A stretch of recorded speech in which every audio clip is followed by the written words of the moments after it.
A young billionaire visits a public school to make a donation and sees a poor girl playing alone with an empty lunchbox. She smiles and says, "I only bring the box so no one thinks I don't have any food." He opens the lunchbox and cannot hold back his tears when he sees what's inside. Jack Turner drove purposefully through the city streets on a sunny Thursday afternoon. The late-day sun streamed through the windows of his imported car, reflecting on the leather dashboard as he searched for the right street. At 32, as the heir to the Turner Markets chain, Jack lived surrounded by luxury and privilege, yet something in his life didn't feel right. Endless meetings, financial reports, cold decisions based solely on numbers, none of it filled the emptiness that not even all his material possessions could erase. "It must be around here," he murmured to himself, slowing down as he approached a familiar corner. A few days ago, on his way back from a shareholders' meeting, Jack had passed by this area and noticed a small public school. It was nothing remarkable, just a simple building with a colorful playground and children playing. But that image stayed with him, a stark contrast to the corporate world he inhabited. Today, after yet another meeting that felt pointless, he decided he needed to do something different, something that mattered. When he finally spotted the school, Jack parked and spent a few minutes observing the building.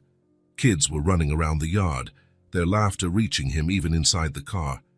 An involuntary smile appeared on his face as he grabbed an envelope from the passenger seat. Time to do something worthwhile, he thought, stepping out of the vehicle. The warmth of the day hit him immediately. Jack loosened his expensive tie and walked toward the school entrance. His Italian suit stood out completely in that setting, making him feel somewhat out of place, but he didn't mind. He was there for a reason. At the school's entrance, a simple table displayed an almost empty box containing a few children's books. A handmade sign announced, "Book donations help our children dream." A middle-aged woman smiled when she saw him approaching. "May I help you, sir?" "Yes," Jack replied, holding the envelope firmly. "I'd like to make a donation to the school. Where can I speak to someone in charge?" "The office is at the end of this hallway," she indicated, looking at him with curiosity. It wasn't common to see men in suits at that neighborhood school. Jack followed the hallway, noticing the colorful drawings decorating the worn walls. There was a genuineness in those children's sketches that even the expensive art in his apartment couldn't convey. After handing over the check at the office and politely declining the donation certificate they wanted to give him, Jack decided to look around a bit more. The office clerk, still surprised by the donation amount, said he was free to walk around the school as he pleased. "Recess is starting now. Maybe you'd like to see the kids in the cafeteria." "It's that way," she suggested, pointing down another corridor. Jack thanked her and walked in the indicated direction, hearing the growing noise of children's voices. The cafeteria was a large and simple space with long tables where the kids gathered to eat. Some had colorful lunchboxes, others received the school's free meals. That's when he saw her. At a table in the far corner, sitting all by herself, a small, dark-haired girl with her hair in a braid was playing with a faded blue lunchbox. Unlike the other children, she wasn't eating. Instead, she pretended to serve food on imaginary plates, talking to herself as if she were in a restaurant. "Here's your special sandwich, Mum," the girl said to the empty air in front of her. "And for you, sir, I brought strawberry juice. It's the best in town." Jack felt something strange in his chest, a mix of fascination and sadness. While the other kids were eating and chatting in noisy groups, that girl was creating an entire world out of nothing. Her expression was so serious and focused that it felt like she truly believed in the plates she was serving. Without thinking too much about what he was doing, Jack walked over to her. "This restaurant looks amazing," he said with a gentle smile. "Is there a table available?" The girl looked up, surprised. Her big eyes grew even larger upon seeing an unfamiliar adult talking to her, but the surprise soon gave way to a radiant smile. "Yes, sir. Welcome to Emily's restaurant." Emily, so that was her name. Jack sat on the small bench across from her, feeling strangely at ease despite his legs barely fitting under the low table. "What do you recommend today?" he asked, joining in the game. Emily struck a serious, professional pose, placing her tiny hands on her hips. Our special is an everything sandwich with melted cheese and magic fries. And there's a surprise dessert. Sounds delicious, I'll have exactly that. With careful movements, Emily opened her lunchbox in front of him. Jack discreetly watched and saw that it was completely empty, except for a small note written in an adult's handwriting. He managed to read the words, "I'm sorry. I promise I'll send something tomorrow." Emily quickly closed the lunchbox, as if she didn't want him to see what was inside. Then she continued her game, pretending to gather invisible ingredients, preparing the imaginary sandwich with the concentration of a professional chef. "Here you go, careful, it's hot." Jack pretended to pick up the sandwich and took a big bite. The best I've ever tasted. How do you make it so delicious?" Emily smiled, a smile that lit up her entire face. Jack felt something shift inside him, as if a door that had been locked for years was finally opening. "It's the chef's secret," she replied, placing a finger to her lips. "Do you work here every day?" Jack asked, as he continued to pretend to chew. "Yes, except when it rains a lot. Then the restaurant closes because the roof leaks," she said matter-of-factly. "But tomorrow it'll be open. Will you come back?" The question, asked with such hopeful innocence, caught Jack off guard. He noticed that some kids at nearby tables were looking at them curiously. Some whispered, others giggled quietly. But Emily didn't seem to care. Her little imaginary world was more real and important than any outside judgment. "Of course I'll come back," Jack replied, feeling for the first time in a long while that he was making a promise he truly wanted to keep. The image of the empty lunchbox with that simple note wouldn't leave Jack's mind. A message from a mother to her child. "I'm sorry. I promise I'll send something tomorrow."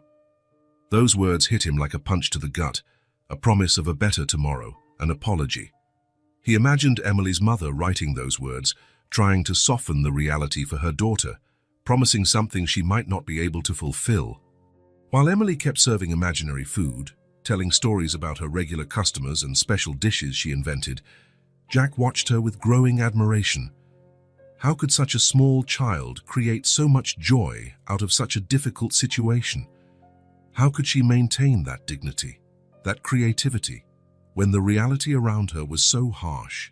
The bell rang, announcing the end of recess. Emily carefully closed the lunchbox. "The restaurant is closing now, sir. Come back tomorrow, okay?" "I will, I promise," Jack answered, with a sincerity that surprised even him. As the children headed back to their classrooms, Jack remained seated, staring at the faded blue lunchbox Emily carried so proudly. On his way back to the car, he couldn't shake the image of Emily serving imaginary food, preserving her dignity through creativity.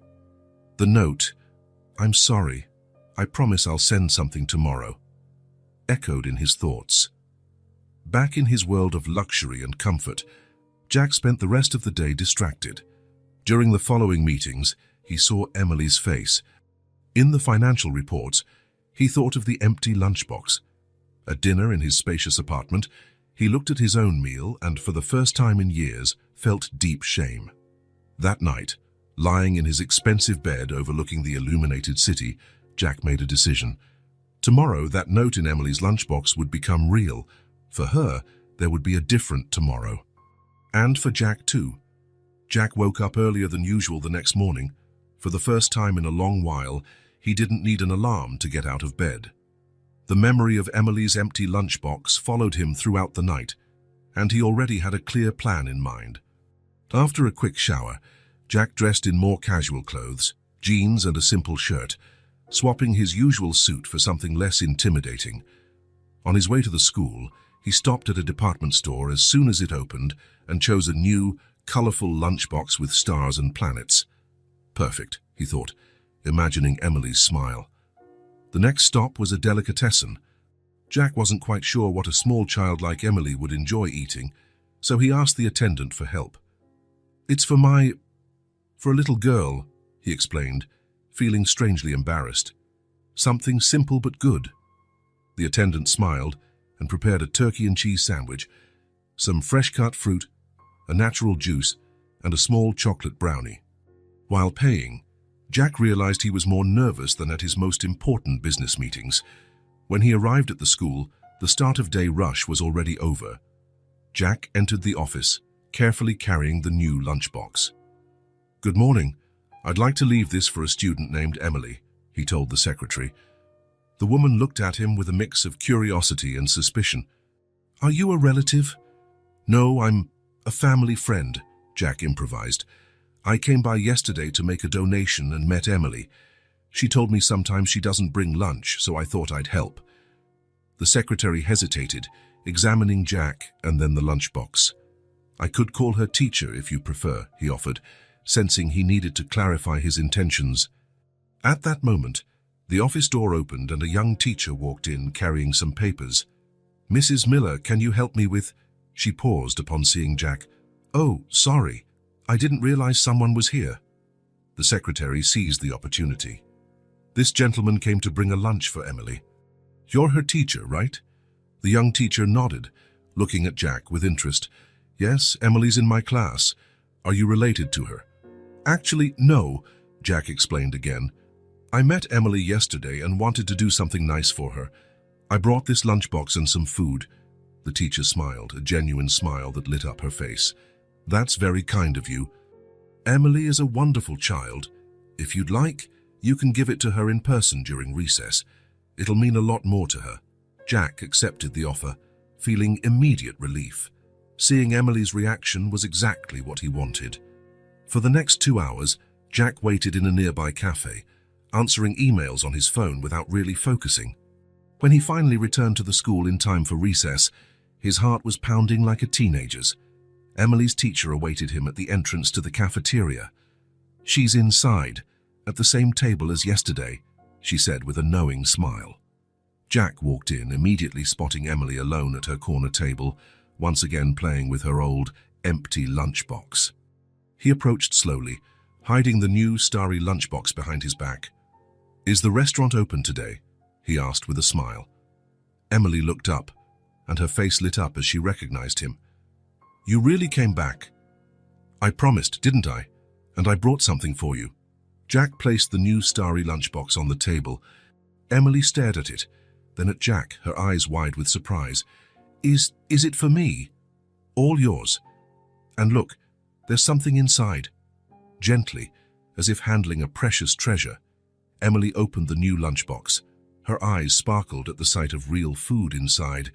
A real sandwich and juice. And a brownie. She looked at Jack, her expression shifting between joy and confusion. "But why?" Jack sat down beside her, feeling a lump in his throat. "Because I loved your restaurant, and every good chef deserves to taste real food sometimes, don't you think?" Emily nodded seriously. Then, with a gesture that took Jack completely by surprise, she leaned forward and gave him a quick hug. "Thank you, mister." "My name is Jack," he said, feeling unexpectedly moved. "Thank you, Jack," she repeated, before turning her attention to the sandwich. She took a bite and smiled with her mouth full. "It's really good." Jack watched Emily eat with appetite. After a few bites, she stopped and looked around as if searching for someone. "Do you want to share with me? There's plenty," she offered. The spontaneous generosity of the girl, even after going hungry, touched Jack deeply. "No, that's all yours."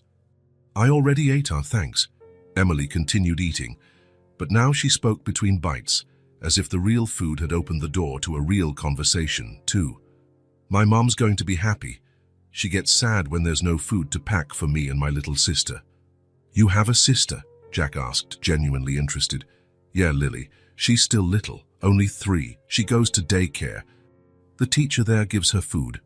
Emily paused to take a sip of juice. "My mom works a lot, you know. She cleans houses now." "Cleans houses?"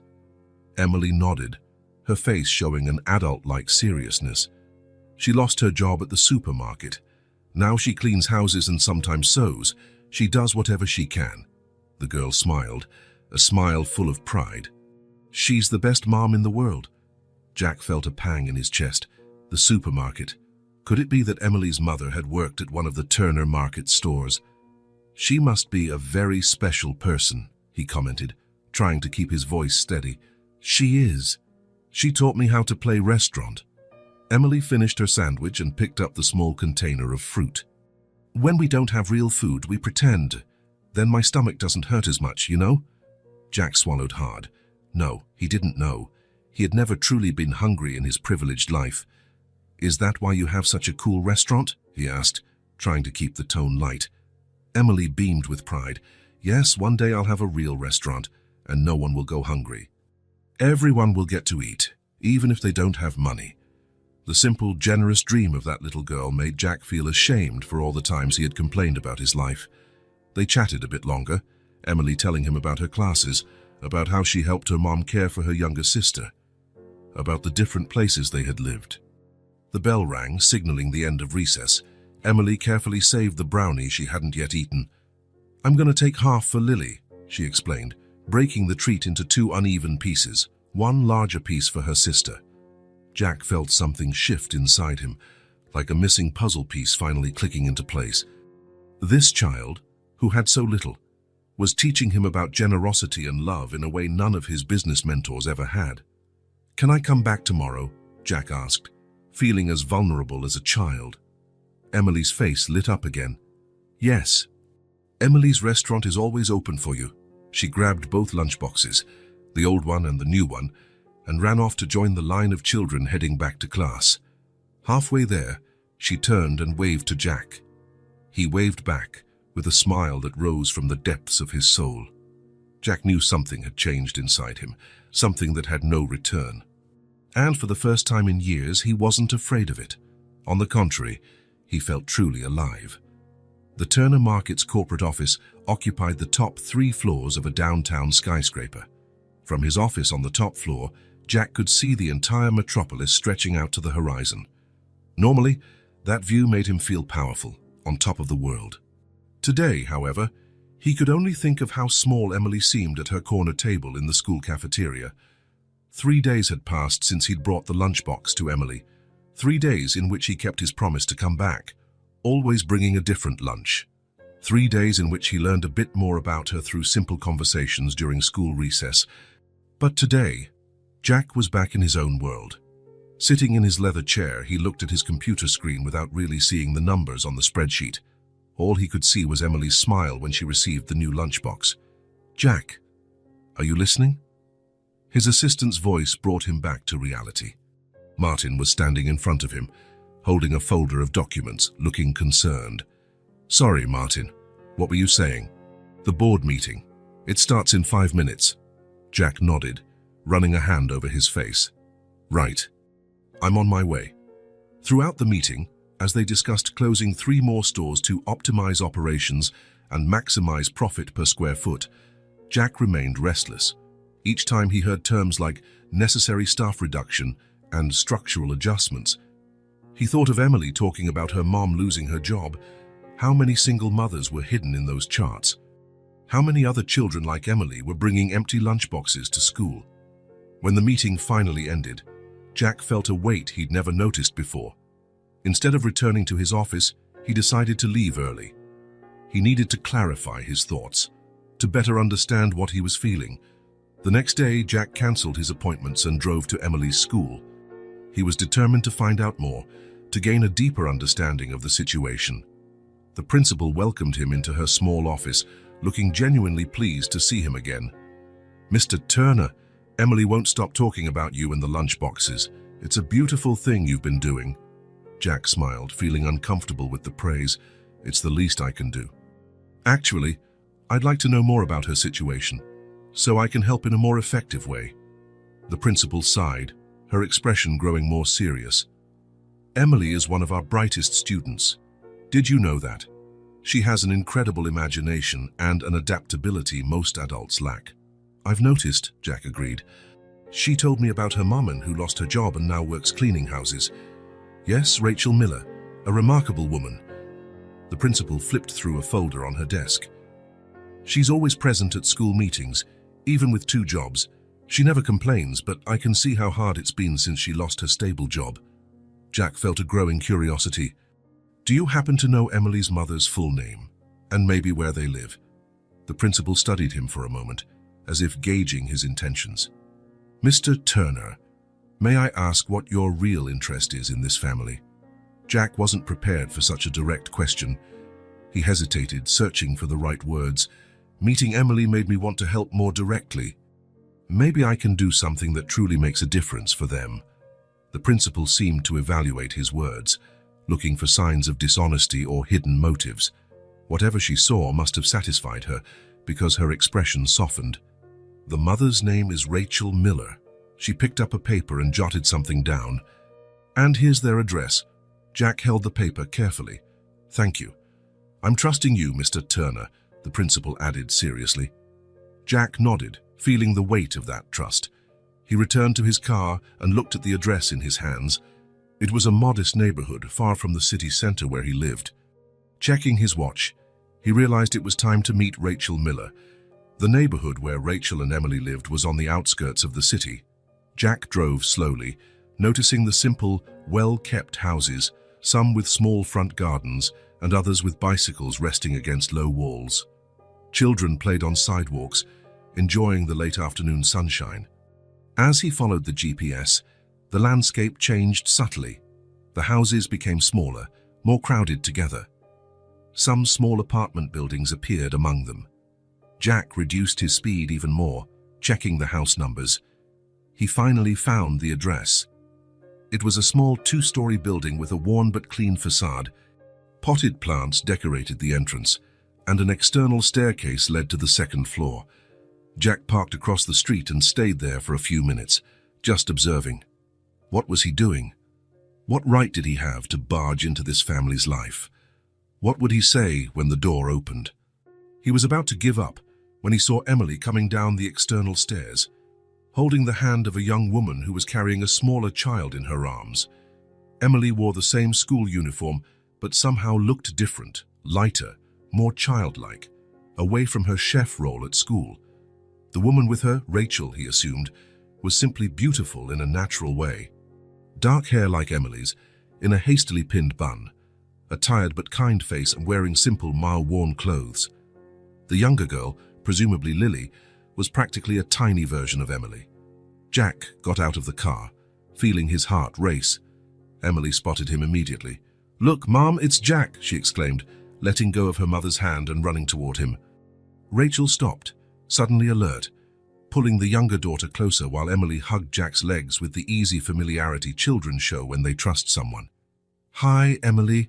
Jack smiled at the girl, then looked at Rachel, who observed him with a mix of curiosity and caution. "Hello, I'm Jack Turner. Sorry for showing up unannounced." Rachel walked over slowly, still holding Lily. "Emily talks a lot about you," she said in a soft yet firm voice. "You're the Lunchbox man." Jack felt his face grow warm. "The principal gave me your address. I hope you don't mind." A brief silence fell between them, broken by Emily tugging at Jack's hand. "Want to see our place?" "It's small, but it's nice. I help clean up every day," Rachel intervened. "Emily, I'm sure Mr. Turner is busy. He probably just came to say hello." "Actually," Jack hurried to say, "if it's not a bother, I'd love to see it." Rachel examined him for a moment, as though trying to determine if he posed any danger. Finally, she nodded slightly. "We don't have much to offer, but you're welcome to a cup of coffee." Their apartment was on the second floor. It was small, with only 2 rooms besides the bathroom, but impeccably clean and organized. The living room doubled as a kitchen and dining area, with a small table against the wall. A well-kept but worn sofa took up the opposite wall. A few toys were neatly stored in a colorful box in the corner. "Please, have a seat," Rachel indicated the sofa, placing Lily on the floor, who ran to the box of toys. "I'll make some coffee." "No need to trouble yourself," said Jack, awkwardly sitting on the small sofa. "It's no trouble," Rachel replied with a faint smile. "It's the least I can offer someone who's been so kind to my daughter." While Rachel prepared the coffee, Emily sat next to Jack, excited to show him her little nook in the living room, a small shelf with library books and drawings taped to the wall. "That's you," she said, pointing to a colorful drawing where a tall man in a suit held what appeared to be a lunchbox. "And that's me, with the new lunchbox you gave me." Jack felt a lump in his throat. "It's beautiful, Emily." "Here's Mom." Emily pointed to another figure in the drawing. "And here's Lily. We're a family." Jack noticed he was also in Emily's family drawing. and it moved him deeply. Rachel returned with 2 cups of coffee, placing them on the small table. "Emilia, please take your sister to the bedroom for a bit. I want to talk to Mr. Turner." "He's just Jack, Mom," Emily corrected with a child's simplicity. "Come on, Lily, let's play restaurant." When the girls left, Rachel sat at the other end of the sofa, holding her cup in both hands as if seeking warmth. "Thank you," she said simply, "for what you've been doing for Emily." "It's nothing," Jack responded, feeling oddly embarrassed. "Emily is an amazing kid." "Yes, she is," Rachel smiled, a proud maternal smile. "But it's not common for a stranger to care like this, especially someone like you." "Someone like me," Rachel gestured vaguely.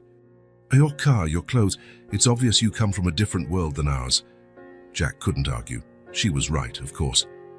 "Emily told me about her restaurant," he said, trying to fill the silence. Rachel lowered her eyes, and Jack realized he'd touched on a sensitive point. "That was my idea," she admitted, her voice softer. When we had no real food to pack in her lunchbox, I told her to pretend it was a restaurant." She paused, taking a sip of coffee. "I never imagined she'd take it so seriously." "It's an incredible idea," Jack said sincerely. "Turning something sad into a game." Rachel met his gaze for the first time since they sat down. "You do whatever you have to for your kids, Mr. Turner, to protect them so they don't feel the weight of it all." Something in the way she spoke, in the quiet dignity of her words, made Jack want to know more. "Emily mentioned you lost your job," he ventured cautiously. Rachel nodded, placing her cup on the table. "I used to work as a cashier at Turner Markets. I was there for almost 10 years. One day they announced that store was closing. They let me go by email, no explanation, no plan.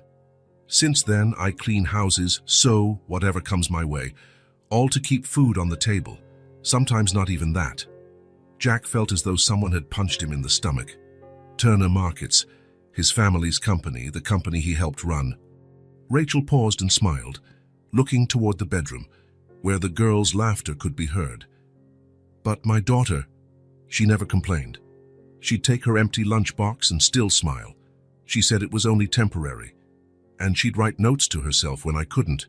Jack listened in silence, his throat tight. Something inside him was beginning to change definitively. This was no longer just a sad story about a stranger's family. It was a direct consequence of the decisions his family, and he himself, made every day without considering the people behind the numbers. "That must have been hard," he managed to say finally. Rachel shrugged, a gesture that carried both resignation and strength. "That's life for people like us. Doors close, and you have to find windows. What matters is that my girls are healthy and together. We have a roof, and most days, food. That's more than many have." Jack glanced around the small, clean apartment, listened to the girls laughing in the next room. He thought of his own penthouse, huge and empty. How many meetings had he attended where they talked about staff optimization and downsizing unprofitable units? How many Rachel Millers had been affected by his decisions?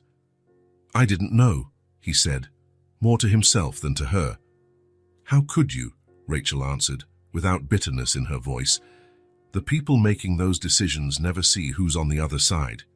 To them, we're just numbers on a spreadsheet." A heavy silence settled between them, broken only by the girls' laughter in the other room.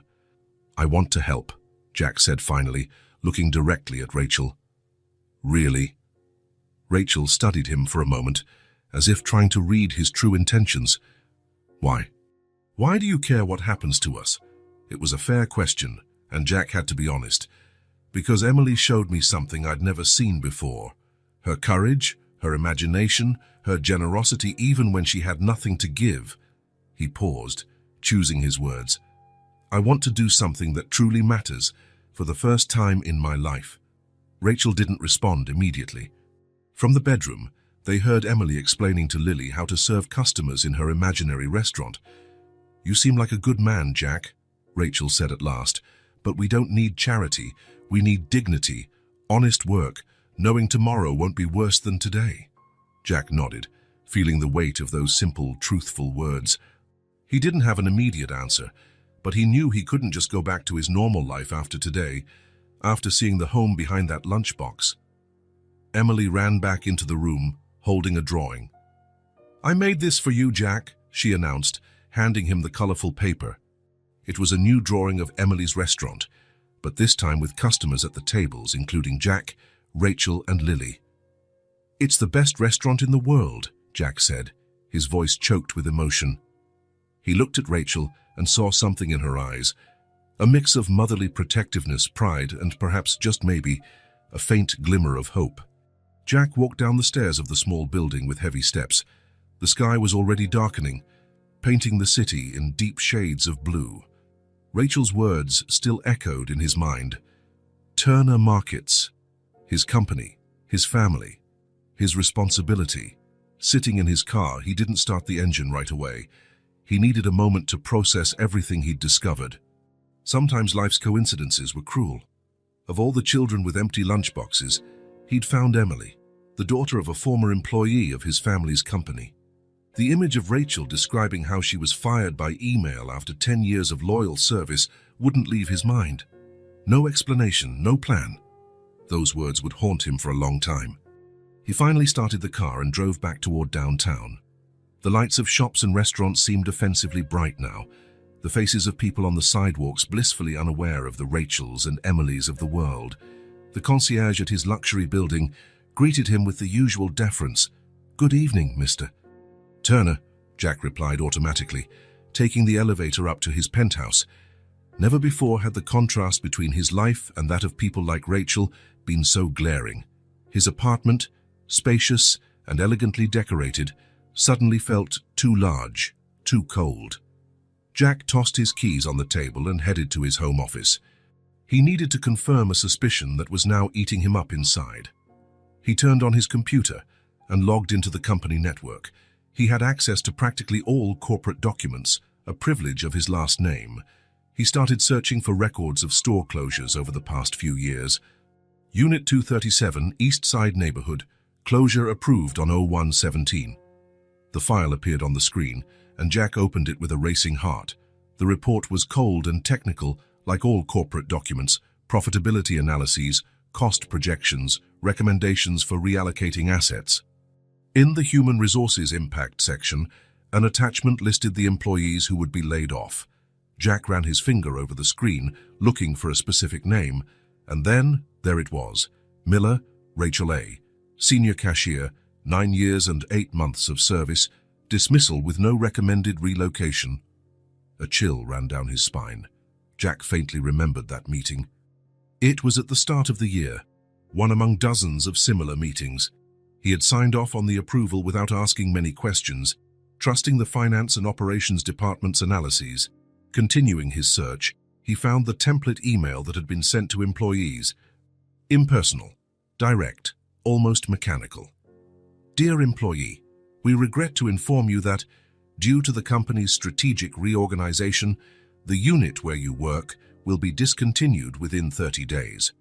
We are sorry to say that your position will be eliminated, with no possibility of relocation at this time." Jack closed the email, feeling nauseous. That was what Rachel had received after almost a decade of service. A standard form, probably without even her name spelled correctly in some cases. In the corner of the screen, he noticed the list of document approvers. His name was there, along with his digital signature. He had agreed to all of it, without ever thinking about the real people behind the numbers. Jack stood up and walked to the window. The city glowed below, thousands of lights representing thousands of lives. How many of those lights belonged to people who had been affected by his decisions? How many children like Emily, at that very moment, were playing with empty lunchboxes because he had signed a document without considering the consequences? The weight of responsibility fell on his shoulders like never before. It wasn't just sadness he felt, it was deep remorse, a guilt he couldn't ignore.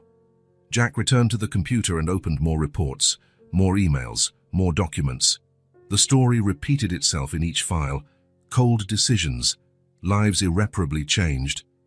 And his name, his signature, his silent participation in all of it. Hours passed as he dug deeper into the truth he had never wanted to see. By the time he pulled away from his desk, it was already past midnight. His body was exhausted, but his mind still raced. Jack poured himself a drink and sat on the dark sofa. The image of Emily offering imaginary food at her restaurant now carried a completely new meaning. It wasn't just a child's game, it was a survival strategy, a brave attempt to keep dignity, to transform hunger into something less painful. And that note in the lunchbox. "I'm sorry. I promise I'll send something tomorrow." How many times had Rachel written those words, promising what she didn't know if she could deliver? How many nights had she lain awake, worrying about what her daughters would eat the next day? All because of decisions like the ones he signed off on nearly every day. Jack set the glass on the table and walked to his bedroom. He lay on the king-size bed, staring at the ceiling. The silence of the apartment was deafening. Somewhere in the city, Emily and Lily were probably sleeping together in a small bed, while Rachel might still be awake, worried about bills, about the future. Sleep didn't come. Jack tossed and turned, tormented by thoughts and images. Emily drawing her restaurant, Rachel holding her coffee cup in both hands as if seeking warmth, Lily running to play with her older sister, oblivious to the hardships around them. Around 3 a.m, Jack got up. He knew he wouldn't sleep. He returned to the living room and sat down again, this time without a drink. For the first time in years, maybe for the first time in his life, he felt he had to do something truly brave. It wouldn't be easy. It wouldn't be comfortable. It wouldn't just be a matter of signing a generous check or making an anonymous donation. It had to be real, something that would truly make a difference. Not to ease his guilt, although the guilt was real and deserved, but to honor something he'd seen in that empty lunchbox, in that small and tidy apartment, in that family that refused to be defeated. He had seen hope, a stubborn, resilient hope that refused to give in, even in the toughest circumstances. A hope that deserved to be rewarded with actions, not just words or empty promises. When the sun began to rise, painting the sky pink and gold, Jack already had a plan. It wouldn't be simple. He would likely face resistance, maybe even ridicule. But for the first time in a long while, he felt he was about to do something that truly mattered. Something that might, just might, begin to correct a wrong that should never have happened. The Turner Market's headquarters occupied an imposing building in the city's financial district. The glass facade reflected the clear morning sky as employees hurried inside for another workday. Jack walked through the main lobby with determined steps, ignoring the respectful greetings he would normally return. His mind was focused on one thing, the conversation he would have with his father. Thomas Turner, founder and president of the supermarket chain, had just turned 65, but still had the vigor and resolve that had turned him from the owner of a small grocery store into one of the most successful businessmen in the region. He was a practical, direct man and, in many people's view, ruthless when it came to business. Jack had scheduled the meeting for early morning, knowing his father always arrived before everyone else. He needed this private moment, without other executives or the secretary who filtered information going to the president. "Good morning, son," Thomas's deep voice sounded as Jack entered the large presidential office. The older man was standing by the window, observing the slowly awakening city. "It's rare to see you here so early. Did something happen?" Jack took a deep breath before answering. "We need to talk about something important, Dad." Thomas turned around, studying his son with that penetrating gaze that intimidated far more experienced executives than Jack. "It looks serious. Have a seat." "I'd rather stand," Jack replied, sensing an uncommon firmness in his own voice. Thomas raised an eyebrow but didn't insist. He walked over to his desk and leaned against its edge, folding his arms. "I'm listening." Jack hadn't rehearsed what he would say. He just knew he had to be honest and direct. "I recently met a family. A single mother, 2 young daughters. The mother worked at one of our stores for almost 10 years. She was let go when we closed the East Side store." Thomas remained impassive. "We've closed many stores in recent years, Jack. It's part of the business. The unprofitable ones make way for us to invest in more promising locations." "I know. I signed off on almost all those approvals." Jack paused. "But I'd never seen the other side of the equation. The real people affected by our decisions." "Business is business," Thomas replied with a sigh. "We can't save everyone." I'm not talking about saving everyone. I'm talking about this specific family. Jack stepped closer, maintaining eye contact. Her name is Rachel Miller. She was fired by email with no adequate notice, no transition plan. Now she cleans houses to support her daughters. The older one, Emily, brings an empty lunchbox to school and pretends she's serving food. Thomas frowned. How did you meet this family? It's a long story. The important thing is that I saw firsthand the impact of our decisions I helped make. A heavy silence filled the office.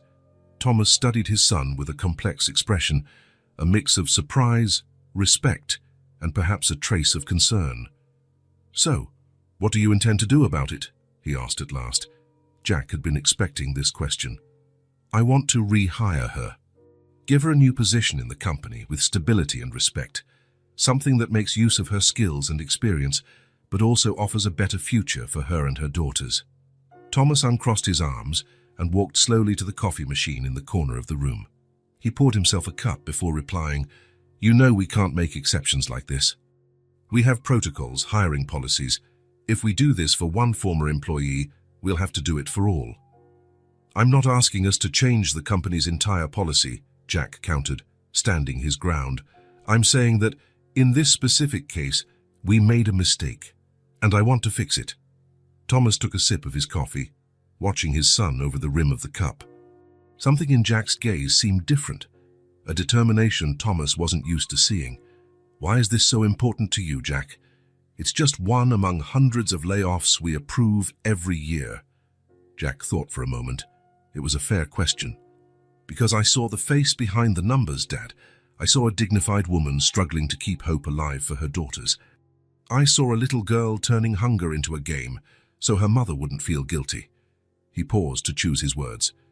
And because I know we can do better, that I can do better. Thomas set his cup on the desk and studied his son in silence. Behind his serious expression, something like pride began to form. Are you willing to take personal responsibility for this? He finally asked. Find a suitable position for her, train her if necessary, ensure it works for the company and for her. I am, Jack answered without hesitation. That's exactly what I want to do. Thomas walked until he stood face to face with his son. It won't be easy. The board will question it. Other executives will talk. Some will say you're acting out of sentimentality rather than business logic.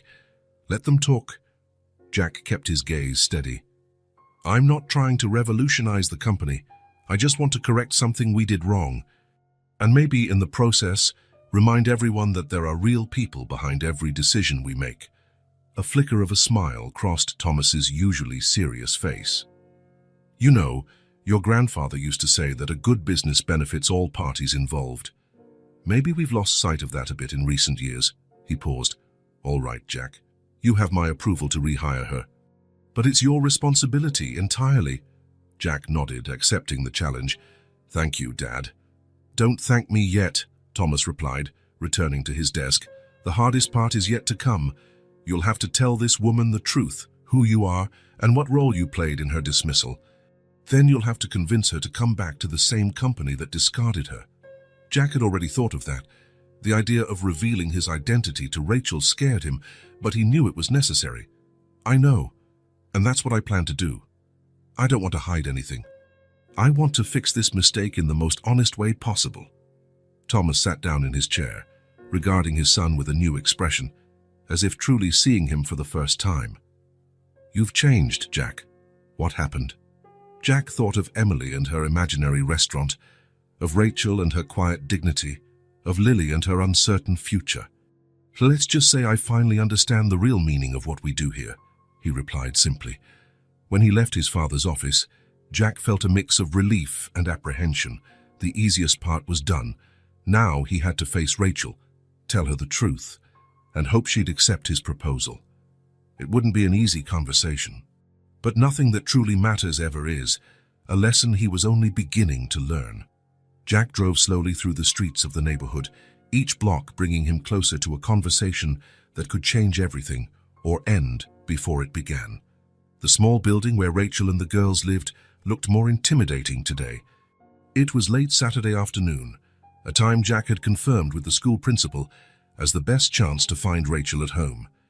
He parked his car and stayed there for a few minutes, mentally rehearsing what he would say, how to explain who he really was, how to talk about his part in the decision that changed her life. There was no easy way, only the honest way. With that thought, Jack got out of the car and headed to the building. He climbed the external stairs with heavy steps, feeling each one as part of a redemption path that had just begun. When he knocked on the door, he heard children's laughter on the other side. That sound calmed him a bit. He remembered why he was here. It wasn't about him or his guilt. It was about doing the right thing. Rachel opened the door, wearing simple home clothes with her hair pulled into a casual ponytail. Her face registered surprise, followed by a timid smile. "Jack, we weren't expecting you today." Before he could answer, Emily came running up behind her mom, Lily trailing just a few steps behind. "Jack, did you come to play restaurant with us?" He smiled at the girl, feeling the weight of what he was about to reveal. "Hi, Emily. Actually, I came to talk to your mom about something important." Rachel noticed the seriousness in his voice and nodded. "Emily, take Lily to the bedroom and show her that new game you got from school, okay?" Emily looked ready to protest, but something in her mother's expression made her agree. "Okay, but then can Jack play with us?" "We'll see," Rachel answered, running a hand through her daughter's hair. "Go on now." Once the girls were gone, Rachel invited Jack inside, indicating the couch.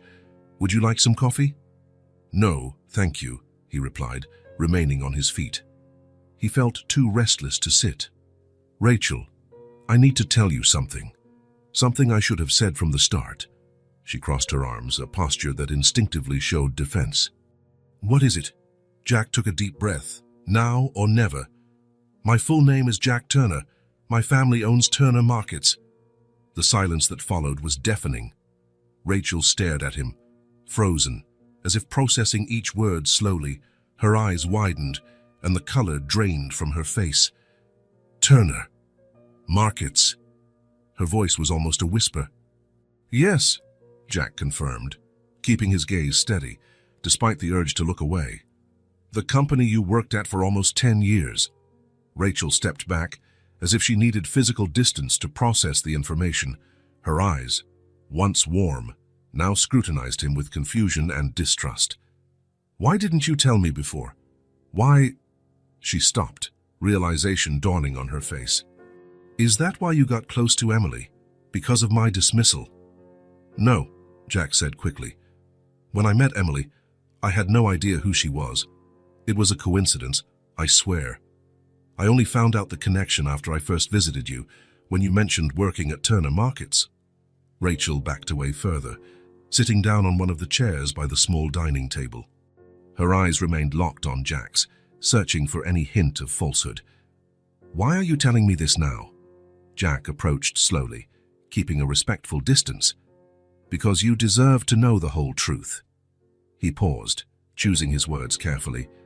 "Rachel, I'm not just the son of the owner, I'm one of the executives who approved the closure of the store where you worked." The impact of that revelation hit Rachel like a wave. Her shoulders sagged, and she raised a hand to her lips to stifle her reaction. "You—" She couldn't finish the sentence. Jack felt his throat tighten. It was even worse than he'd imagined.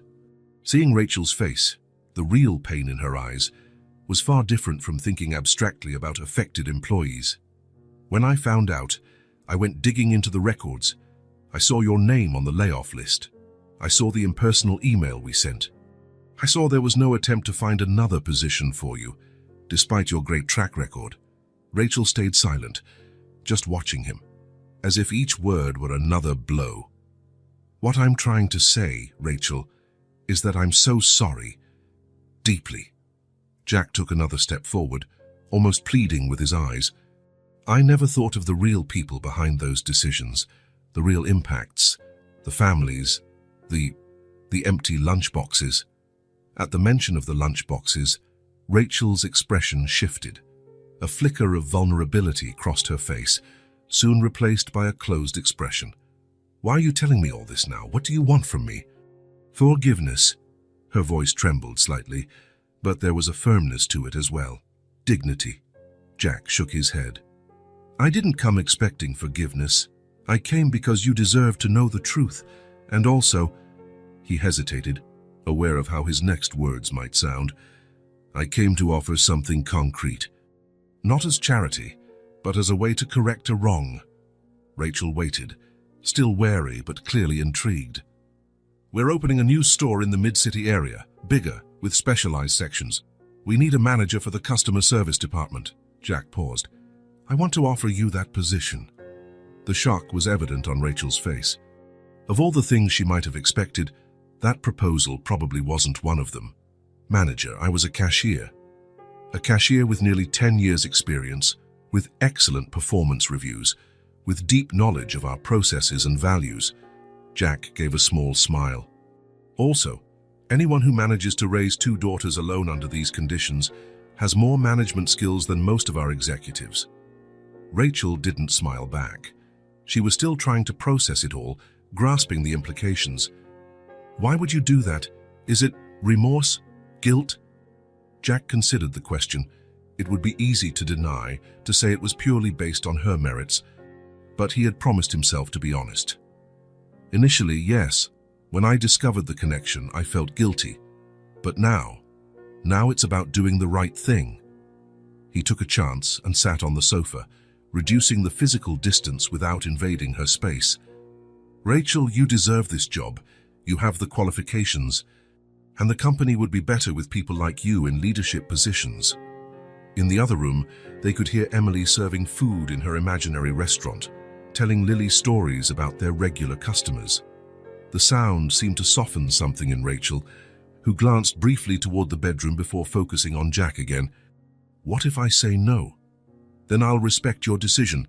I'll keep visiting Emily if you allow me to, and I'll try to find other ways to help, without invading your privacy or hurting your pride. Rachel stayed silent for several minutes. Jack waited, giving her the time she needed. What would the salary be? She finally asked, her tone pragmatic. Jack named a figure more than twice what she had earned as a cashier. Rachel's eyes widened slightly, but she recovered quickly. And benefits? Healthcare? Comprehensive, for you and the girls. Stability? A 2-year contract with protective clauses. Renewable based on performance, but with guarantees. Rachel slowly nodded, studying him as if trying to read his soul through his eyes. Why should I trust you now, Jack Turner? The question took him by surprise, not because of the question itself, but because of the raw honesty behind it. Because now I know who you are, Rachel Miller. Not a name on a spreadsheet, not a number in a statistic. A real person with real daughters, with real dreams and fears. He gave a gentle smile. And because I made a promise to your daughter about restaurants and lunches, and I intend to keep it. A flicker of a smile crossed Rachel's face. She really does adore you, you know. Ever since the first day, she hasn't stopped talking about my friend Jack. Jack felt his heart clench. She's an incredible child. Yes, she is. Rachel looked down at her hands, then back at Jack. I'll think about your offer. I can't decide right now. Of course, I completely understand. Completely. Take the time you need. At that moment, Emily rushed back into the living room, Lily close behind. Mom, can we show Jack our drawings? Rachel and Jack exchanged a look, and she nodded, a silent agreement that the serious conversation was done for now. Sure, sweetheart. In no time, Jack was surrounded by colorful drawings, with Emily animatedly explaining every detail. The easy interaction and simple joy of the children contrasted sharply with the tension of the talk they'd just had. By the time he said goodbye, night had fallen. He thanked Rachel for the honest conversation and promised Emily he'd come back soon. I'll think about everything you said, Rachel whispered at the door so the girls wouldn't hear.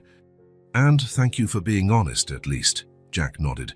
It's the least you deserve. 3 days later, Jack received a call at the office. It was Rachel. I accept the job, she said without preamble, but on one condition. What condition? I want to be evaluated by the same standards as any other employee. No special treatment. If I'm not good enough, you'll have to tell me. Jack smiled, admiring that woman's dignity. Deal. The new Turner Market store in the mid-city area was truly impressive. With 2 floors, gourmet and organic sections, plus a full bakery, it represented the new direction the chain wanted to take. Rachel started working there 2 weeks after that decisive phone call. The first days were tough. Although she knew the company's processes well, the manager position was new to her. There was a learning curve, and some suspicious glances from other managers who wondered how a former cashier had gotten such a promotion. But Rachel surprised everyone with her dedication and practical knowledge of daily store operations. She knew exactly what customers were looking for, understood the frustrations of frontline employees, and had practical ideas to improve everyone's experience. Jack visited her regularly at the store, keeping things professional in the workplace, but he soon began frequenting their home on weekends, bringing books for Emily and educational toys for Lily. A month later, Rachel received her first paycheck. The next day, Jack noticed something different about her: freshly cut hair, new clothes, and a sparkle in her eyes he'd never seen before. "The girls already have new lunchboxes," she commented with a smile during a coffee break. "And we're looking for a bigger apartment, closer to school." Jack felt a sense of satisfaction no corporate profit had ever given him. "I'm really happy to hear that." At home, Emily had changed, too. She still played restaurant, but now with real ingredients, preparing little snacks for everyone. Her smile, always present, seemed even brighter, and her colorful drawings now showed a happy family: herself, Lily, Rachel, and more often, Jack. The relationship among the three, Jack, Rachel, and Emily, grew quietly with every visit, every conversation, every shared meal. There were no grand declarations or lavish promises, just mutual respect and a genuine affection that developed naturally. For Jack, these visits became the high point of his week. In his large, empty apartment, he often found himself thinking of the simple coziness of their home, Emily's genuine excitement at seeing him arrive, Rachel's quiet strength in facing each challenge with dignity and determination. Rachel, in turn, blossomed in her new role. Financial security not only let her provide better care for her daughters, but also allowed her to rediscover her own self-confidence. She went back to studying, taking night courses in management to enhance her professional skills. "They talk about you all the time," Rachel mentioned one night when Jack stayed for dinner. The girls were already asleep, and they were sharing a cup of tea in the small kitchen. "Especially Emily. You've become part of her family." Jack felt something stir inside him. "You two have become part of my life as well, in a way I never imagined." Rachel studied him for a moment with that penetrating look that seemed to see beyond appearances. "You know what impresses me most about you, Jack? It's not that you tried to fix a mistake, it's that you really changed. I see it in how you treat the store employees, in the small adjustments you're implementing at the company." Jack had never thought of it that way, but Rachel was right.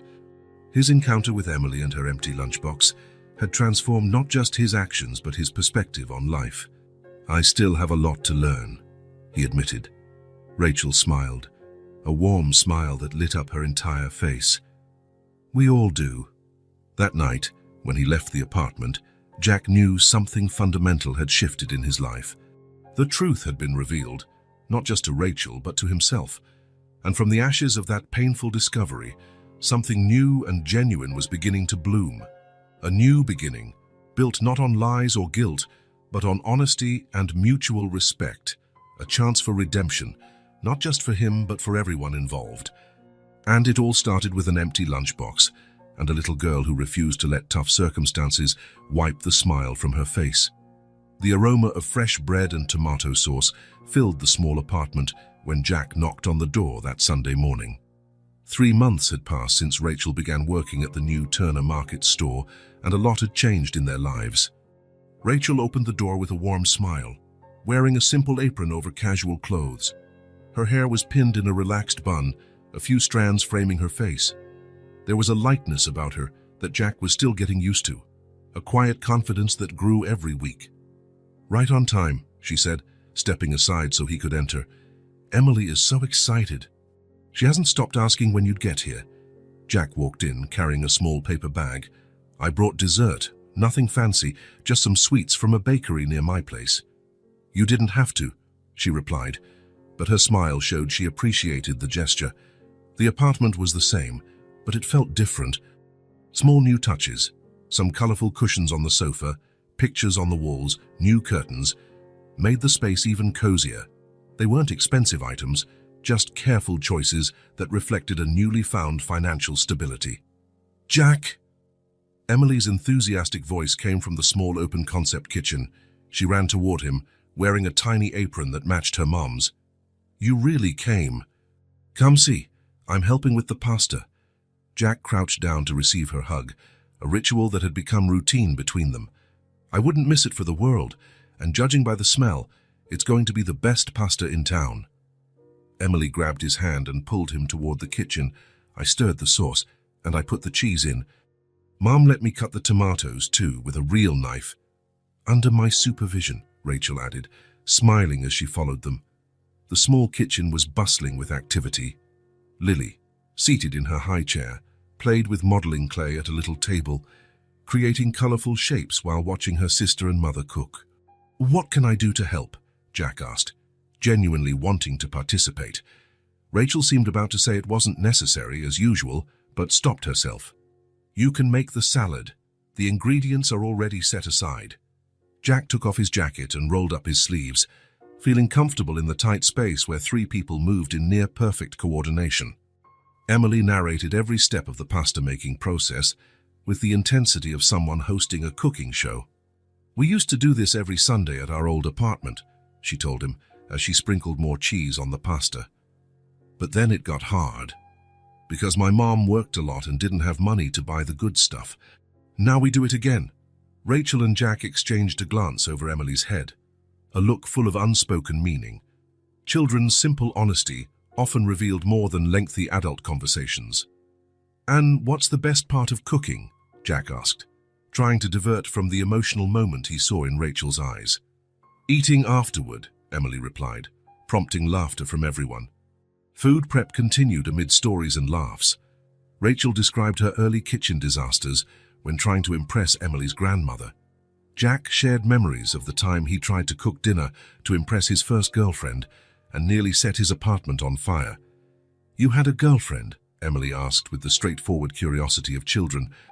"A long time ago," Jack answered, chopping tomatoes for the salad.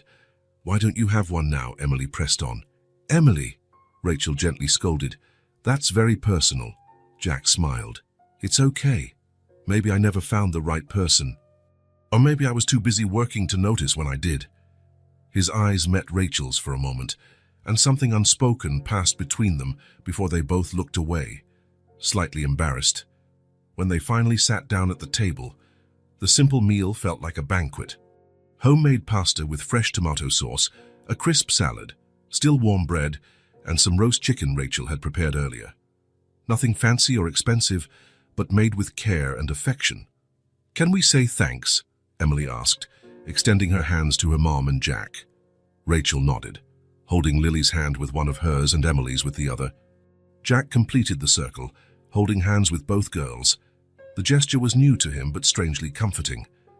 "Thank you for the food," Emily began with ease, "for the tasty pasta, for my family, for my mum who smiles more now, for Lily who's learning to talk better, and for Jack, who came into our lives and made everything better."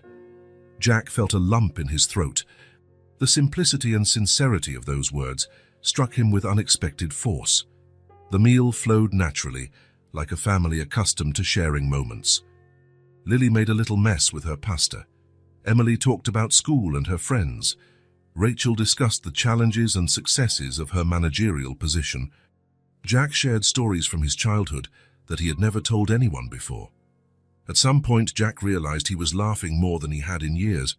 There was a lightness to that Sunday lunch, a sense of belonging he'd never felt before, not even with his own family. When they finished eating and the children left the table to play, Jack helped Rachel clean up, working in a comfortable silence that didn't need filling.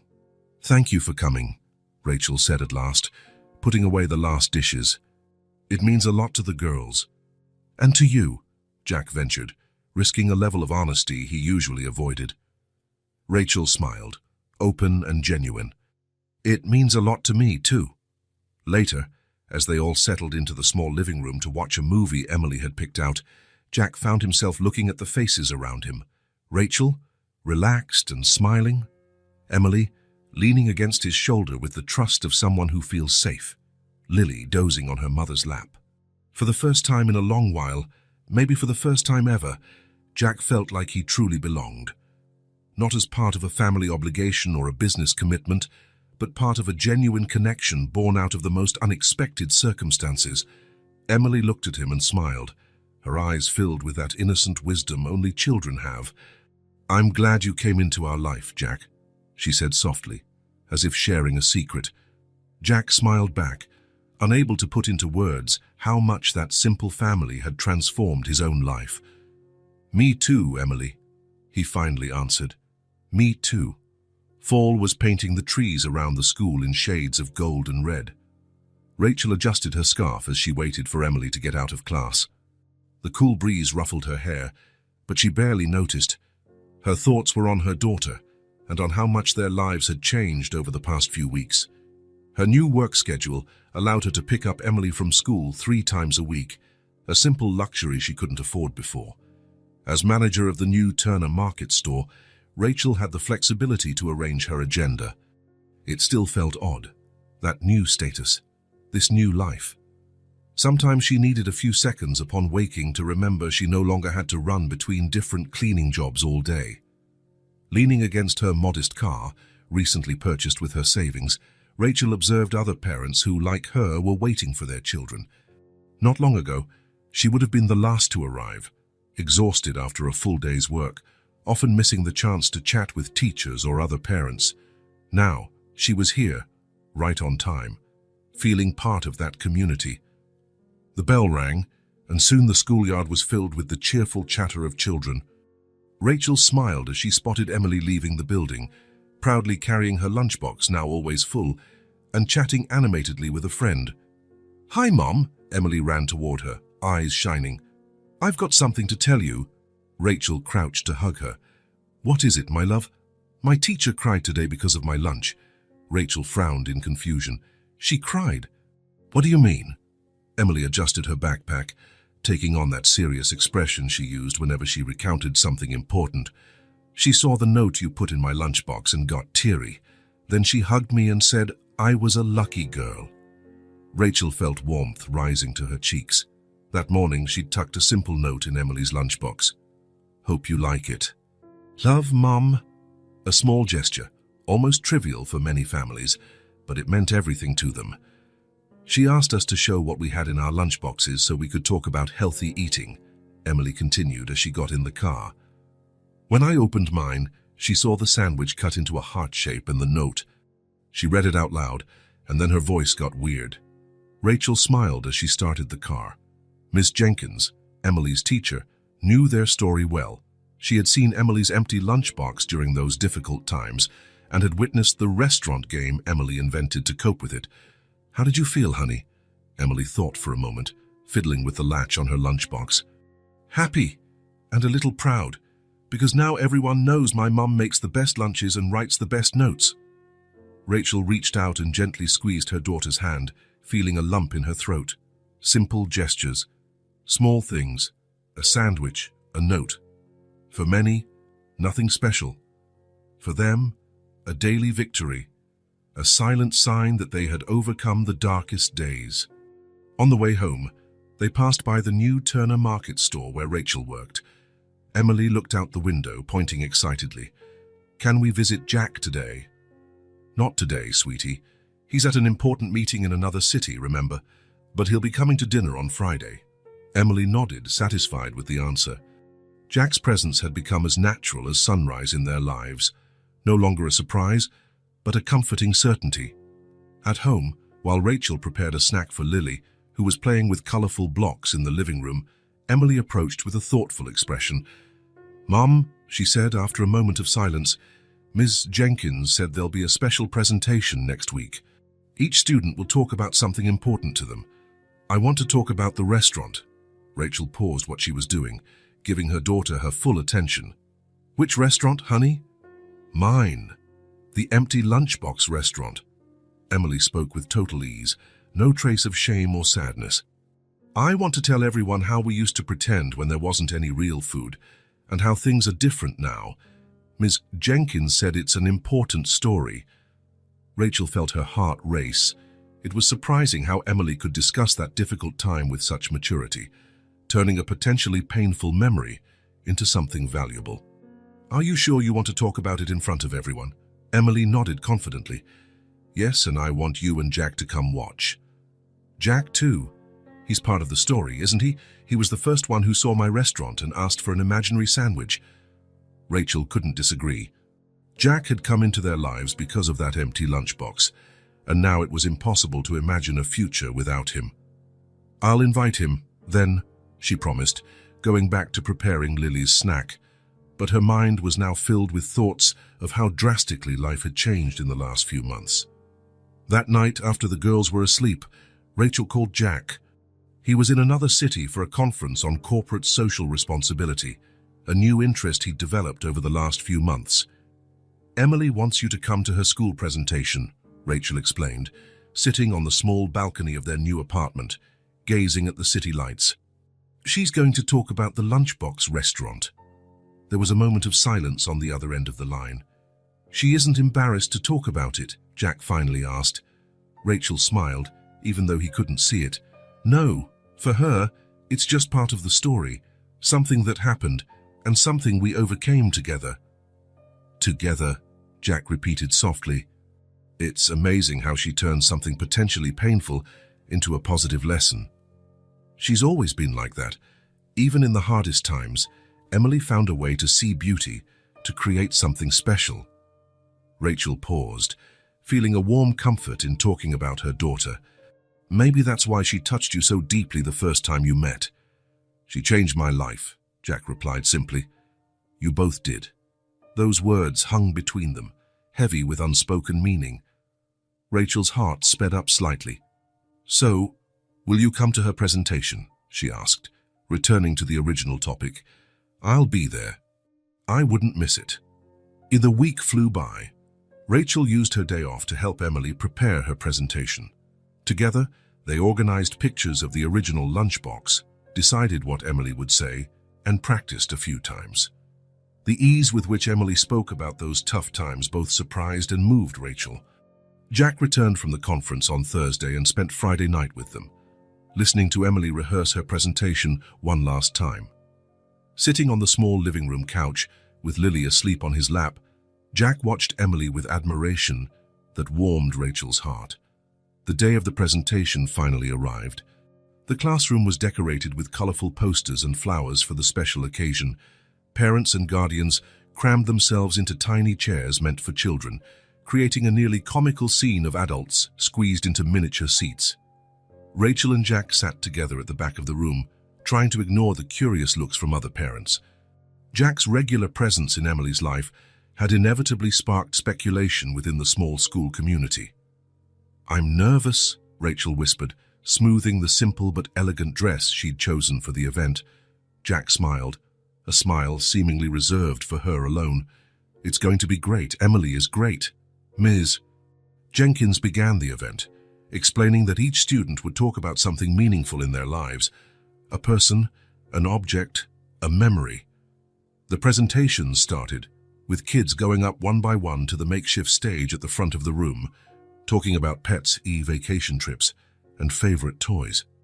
When it was Emily's turn, Rachel felt Jack reach for her hand and give it a brief squeeze, a silent gesture of support they'd grown accustomed to sharing. Emily looked tiny in front of the audience, but her posture was confident. She held up her old, faded blue lunchbox in one hand and the new, colorful one Jack had given her in the other. My name is Emily Miller, and I'm going to talk about how food is a form of caring. The simplicity and depth of that opening statement caught everyone off guard. For such a small child, it was an extraordinarily profound observation. This is my old lunchbox, Emily continued, lifting the worn object. Before, we didn't have much money, and sometimes it stayed empty.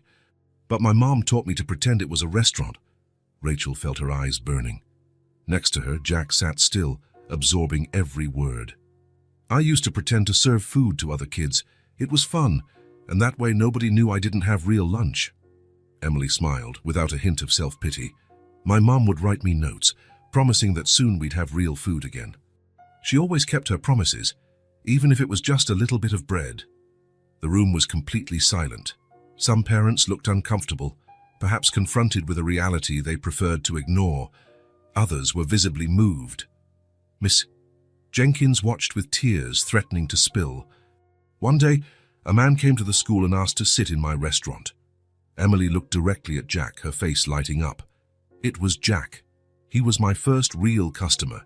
He pretended to eat my imaginary food and came back the next day with a new lunchbox filled with real food. Jack looked down, visibly emotional. Rachel gave his hand a gentle squeeze. Now my mum has a good job, and our life changed. My lunchbox is always full. Emily held up the new, colorful one. But I still play restaurant sometimes, because I learned that food isn't just to kill hunger, it's a way to show you care. Emily paused, scanning the audience with a seriousness far beyond her few years. When someone makes food for you, they're saying, I care about you. When you share your lunch, you're saying, you matter to me. My mom always took care of me, even when we almost had nothing. And now she can show that care with special lunches and loving notes. Rachel could no longer hold back her tears. They ran silently down her cheeks. Jack wasn't doing much better, discreetly blinking away tears. So when you eat today, remember that food is more than just food. It's care, it's love, it's family. Emily smiled, concluding simply, that's my story. Thanks for listening. The applause that followed was warm and genuine. Emily gave a small bow before returning to her seat, obviously proud of her presentation. Rachel looked at Jack, seeing he was just as moved as she was. Something in the simplicity of Emily's message, in the honesty of her words, had touched everyone in the room. Without meaning to, they exchanged a look of mutual understanding, one that said more than words could. When the session ended and the kids were released for a brief reception in the courtyard, several parents approached Rachel, offering kind words and admiring looks. Emily's story had touched the community in a way Rachel never expected. Your daughter is amazing, said one mother Rachel only knew in passing. Such maturity, such wisdom. Thank you, Rachel replied, still emotional. She's always been like that, finding light even in the darkest moments. Jack stayed by her side throughout the reception, a calm and reassuring presence. Their interactions did not go unnoticed, shared smiles, natural closeness, the way they seemed to orbit each other even while talking with other people. Ms. Jenkins approached, holding Emily's 2 lunchboxes. She asked me to keep both, the teacher explained. She said they're both important to her story. The woman hesitated before adding, in my 20 years of teaching, I've seen many children go through hardships, but very few have Emily's ability to turn adversity into something beautiful. Rachel nodded, speechless with pride. She looked over her shoulder, searching for Emily, and saw her at the center of the courtyard, surrounded by classmates, probably sharing more about her restaurant. Even from a distance, Rachel could see the sparkle in her eyes, the confidence in her gestures. I think I learn more from her than she does from me, Rachel commented quietly. Jackie, who had joined them, smiled. I agree. Emily has a wisdom most adults never reach. Ms. Jenkins glanced from one to the other, a small smile on her lips. You make a lovely family, she said, before moving on to greet other parents. The word family lingered in the air between them. Neither spoke about it, but both felt its weight, its promise, its truth yet to be fully expressed. Driving back home, with Emily asleep in the back seat after the excitement of the day, Rachel and Jack spoke in hushed voices. Would you like to have dinner with us tonight? Rachel asked. Emily mentioned she wants to cook something special to celebrate her presentation. I'd love to, Jack replied. I need to stop by my apartment to grab some documents, but I can be at your place in an hour. When they arrived at the apartment, Emily woke up energized after her quick nap. Discovering that Jack would return for dinner, she insisted on making something special. I want to make macaroni and cheese. Can I, Mom? It's super easy. You just need to help me with the stove, Emily said, already taking off her school uniform and changing into casual clothes. Rachel agreed, charmed by her daughter's enthusiasm. They spent the next hour in the kitchen, preparing a simple meal with love. Lily, awake from her own nap, sat in her high chair, helping by stirring her own bowl of pretend ingredients. When Jack arrived, he was greeted by the inviting smell of homemade cooking and the sound of laughter coming from the kitchen. He paused at the entrance, watching the domestic scene, Rachel stirring something on the stove, Emily hopping at her side giving instructions, Lily gleefully banging a spoon in her little bowl. "Jack!" Emily exclaimed when she saw him. "Right on time! We're making special mac and cheese to celebrate." Rachel glanced over her shoulder and smiled, a smile that warmed Jack from within. "I hope you're hungry," she teased. "Starving," he replied, stepping into the small kitchen. "Need me to do anything?" "You can set the table," Emily instructed. "But it has to be fancy, like in a real restaurant."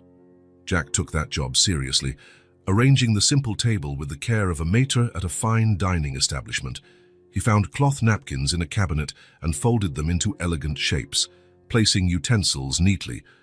Emily supervised with approval, occasionally directing him on where to place the cups or how to fold the napkins more precisely. When they finally sat down to eat, the table was transformed, simple yet special. Small candles, found in a drawer, lit the center, and each place setting was thoughtfully arranged. "Welcome to Emily's restaurant," the girl announced formally, taking on the role of hostess. "Tonight's dish is special mac and cheese, made by the chef and her assistant." Rachel smiled at Jack across the table, her eyes shining in the candlelight. There was a comforting intimacy in that moment, a sense of belonging both felt but had yet to name. Emily served the mac and cheese with the intense focus of a professional chef, ensuring each plate got the same amount and topping them with freshly chopped parsley. "To make it look pretty like on cooking shows," she explained. "Before we eat, I want to make a toast," Jack said, raising his glass of water. "To the best presentation I've ever seen, and to the most talented chef I know." Emily blushed happily, raising her own glass. "And to the best customer of my restaurant." Rachel completed the toast. "To family." The simple word echoed around the table, laden with meaning. The glance Rachel and Jack exchanged confirmed a silent understanding, an unspoken promise. The meal was lively, with Emily recounting her favorite moments from the presentation, Lily occasionally chiming in with half-formed words, and Rachel and Jack trading stories about their days. To an outside observer, they looked like any normal family, sharing a meal, laughing together, creating memories. And in many ways, that was exactly what they had become. After dinner, while Emily insisted on showing Jack her latest drawing in the bedroom, Rachel began clearing the table. Through the open doorway, she watched Jack patiently sitting on the floor, admiring Emily's artwork as she explained every detail. The scene was so natural, so right, that Rachel felt a warmth spread in her chest. Out of adversity, something beautiful had taken root, not just financial security or material comfort, but a deep, meaningful human bond. When Jack finally said goodnight late that evening, there was a moment at the door, just a brief instant, where everything seemed possible. Rachel felt his gaze linger on her lips, saw his slight inclination forward, then his respectful, hesitant retreat. "Thank you for dinner," he said quietly. "It was perfect." "Anything made with love tastes good," Rachel replied, echoing Emily's words from her presentation. Jack smiled, understanding the reference. "See you tomorrow." "See you tomorrow," she affirmed. After closing the door, Rachel returned to the kitchen to finish cleaning. On the table, she found the napkin Jack had used, folded carefully into a heart shape. Underneath it, a hastily scribbled note that read, "Food is love, family is strength. Thank you for letting me be part of it." Rachel tucked the note into a kitchen drawer, along with the other little treasures she collected, Emily's drawings, Lily's early scribbles, and now this scrap of paper symbolizing a new beginning, a new possibility, a future once deemed impossible. Simple things, little things, notes in lunchboxes, family dinners, glances exchanged by candlelight, simple things that turn out to be the strongest of all. Spring skies were a clear, bright blue as Jack parked his car in front of the school. The shade of a blossoming tree protected the vehicle from the early afternoon sun. He glanced at his watch. He was 10 minutes early for dismissal. He'd arrived sooner on purpose, to have a few moments to think. Over the past months, this modest school had become a special place in his life. It was where everything began, where he had met Emily and her little imaginary restaurant. In a way, it was where he himself had been reborn. Jack smiled at how his routine had changed. Beforehand, his days were filled with endless meetings, purely numbers-based corporate decisions, and lonely nights in his luxury apartment. Now, his schedule included Wednesday dinners at Rachel's house, picking Emily up from school on Mondays and Thursdays, and even attending school meetings. His life had gained a purpose beyond the Turner name, beyond the family business, beyond gathering wealth and power. Rachel and her daughters had shown him a world where small gestures carried deep meanings, where genuine human connections mattered more than material achievements. The distant sound of the school bell broke his reverie. Jack got out of the car and walked toward the gate, joining the other parents and guardians waiting there. Some greeted him warmly, his regular presence no longer raised eyebrows. Soon, the schoolyard filled with the vibrant energy of kids pouring out of classrooms. Jack looked for Emily among the sea of matching uniforms, finally spotting her as she emerged from the main building. She spotted him immediately, her face breaking into a radiant smile. She ran toward him, backpack bouncing, her dark hair in the same slightly messy side braid as always, a bit undone after a day of classes. "Jack, you made it," she exclaimed, throwing her arms around him in the complete abandon that only children muster. "As promised," he replied, lifting her briefly before setting her down. "How was your day?" Emily adjusted her backpack and took Jack's hand as naturally as if they'd been doing it her whole life. "It was awesome. I got a good grade on my math test, and my teacher used my drawing to decorate our door." She paused, as if suddenly remembering something important. "And guess what else happened?" "What?" asked Jack, genuinely curious, as they made their way toward the car. "I shared my lunch with Mia today. She never brings anything, and so I said she could have half of mine. Like you did for me once." Jack felt his chest tighten. He stopped in mid-step, gazing at this tiny child whose heart seemed bigger than her whole body. The simplicity of her gesture, her spontaneous generosity, the natural way Emily turned her own difficult past into empathy, all of it moved him deeply. "That was really kind of you, Emily," he said, his voice slightly choked. Emily shrugged, as though it were no big deal. "Mia's nice, and my mum's sandwich was too good not to share. It had melted cheese and everything." As they continued to the car, Jack glanced over the schoolyard. His newly aware eyes noticed details he might have missed before: a girl quickly hiding an empty lunchbox so her friends wouldn't see, a boy sitting alone, pretending not to be hungry, another child watching sadly as classmates ate. How many more Emilys were here? How many other empty lunchboxes? How many imaginary restaurants opened every day in that yard? In the car, Emily chatted happily about school, about Mia, about a science project she was working on. Jack listened, responded, asked questions, but part of his mind was racing in another direction. An idea was forming, growing more concrete with every block they passed. When they reached the front of Rachel's building, Jack made an impulsive decision. "Emily, would you mind if we went back to the school for a few minutes? I forgot to discuss something important with the principal." Emily agreed immediately, always up for a small adventure. "I can show you my new drawing on the classroom door." Back at the school, the courtyard was almost empty. Only a few children stayed for extracurricular activities or were waiting to be picked up. Jack held Emily's hand as they entered the building. "You can go show me your drawing after I talk to the principal, okay? I promise I won't be long." Emily nodded and ran off down the hallway toward her classroom, knowing the route by heart. Jack headed for the principal's office, a new resolve in his step. The secretary recognized him, and after a brief call, said the principal could see him.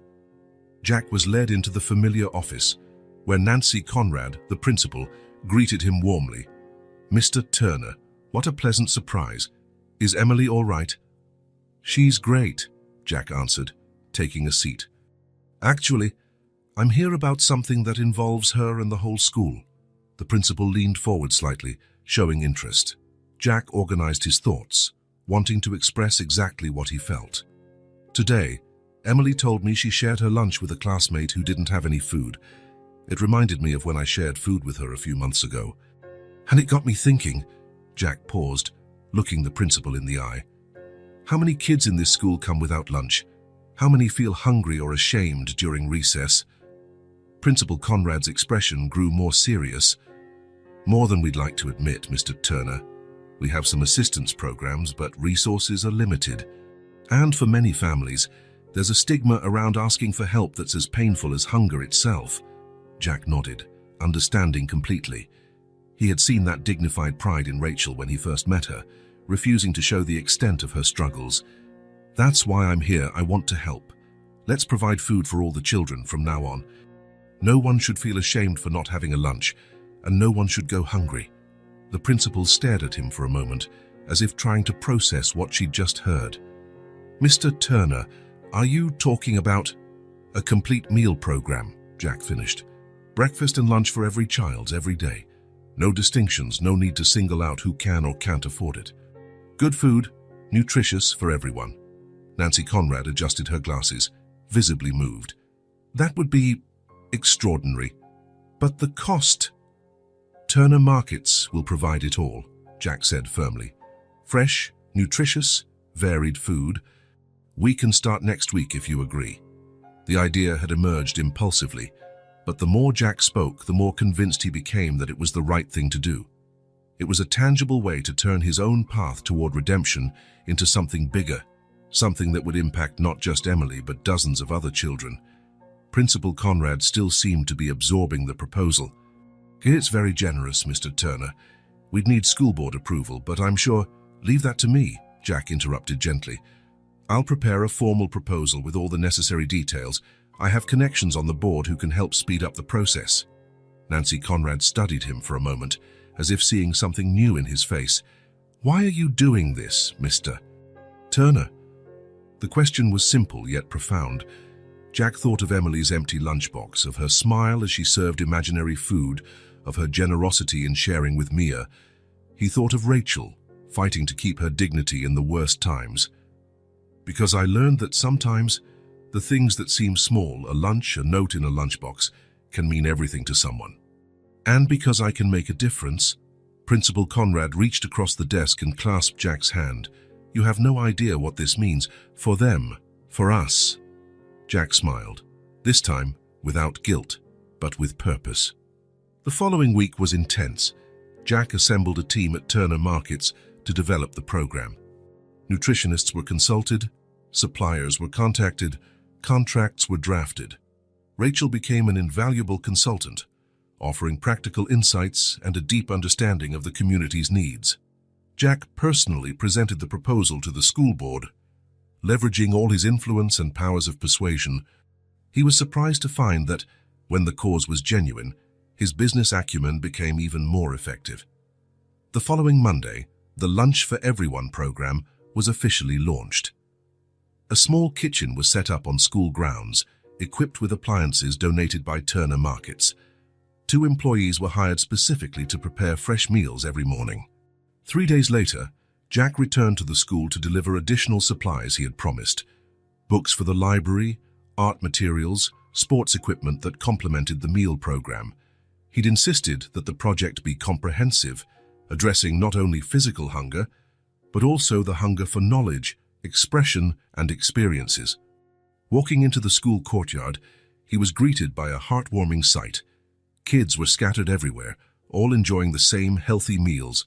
No separation, no stigma.